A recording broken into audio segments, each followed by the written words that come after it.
be advised we're en route.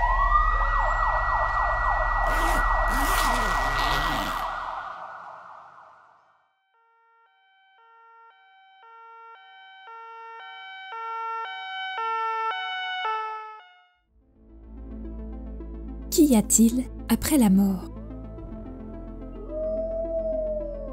Cette question, tout comme le traditionnel « Qu'allons-nous manger ce soir ?», fait probablement partie des interrogations que l'humanité s'est le plus posées au cours de son histoire.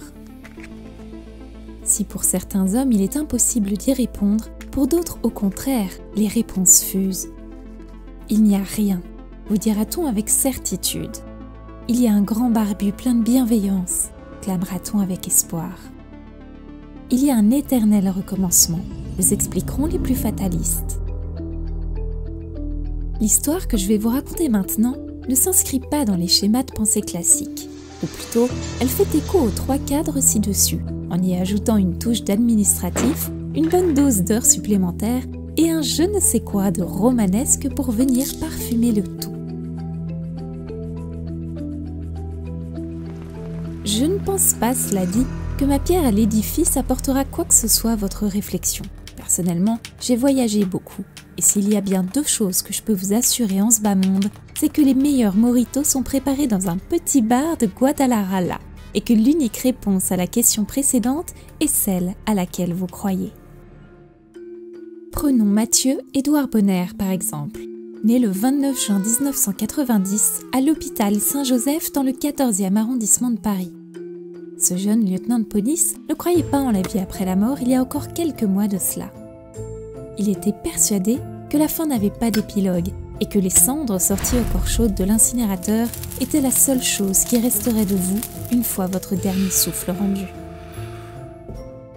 Vous pouviez lui poser la question.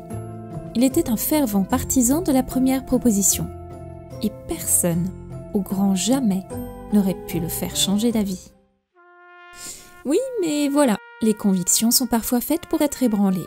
Et si vous lui demandez aujourd'hui quelle est son opinion sur le sujet, il lèvera sûrement les yeux au ciel avant d'ajouter que la réponse à cette question est tout aussi fatigante que ce qu'il y a avant la mort. Comment en est-il arrivé là? Je dirais pas un malheureux concours de circonstances, si tant est que vous croyez au concours de circonstances.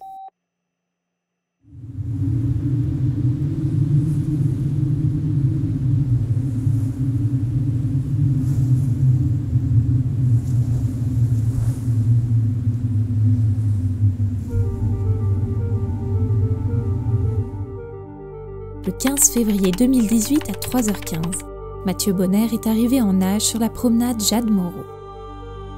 Il est descendu de sa Volkswagen noire non loin du MK2 quai de Seine et s'est précipité en direction de la rive, le portable à la main et l'inquiétude au fond des yeux. Les bords de Seine étaient calmes ce soir-là.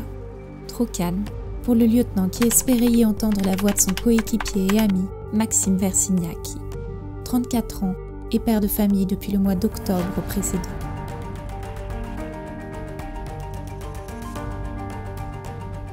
Mathieu a scruté brièvement les eaux sombres de ses prunelles bleu ciel avant de porter le téléphone à ses lèvres. La communication commencée quelques minutes plus tôt n'avait pas été rompue, mais la voix de son correspondant avait été coupée de manière bien trop abrupte pour être naturelle. Le silence se faisait entendre à l'autre bout du fil et le policier n'avait qu'une idée en tête, retrouver son collègue au plus vite.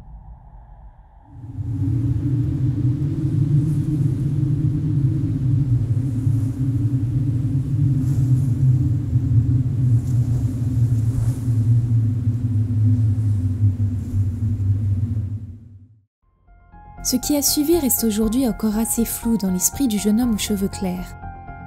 Il se rappelle avoir erré sur les quais plusieurs minutes entre les péniches amarrées avant de trouver le téléphone de son coéquipier à quelques pas de la passerelle de la Moselle et avoir hurlé le nom de ce dernier quelques secondes encore avant de découvrir son corps agonisant en bas d'un escalier, les yeux bruns dans le vide, une main placée sous son blazer noir.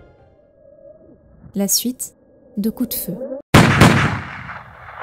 Une vive douleur en bas du dos, puis plus rien.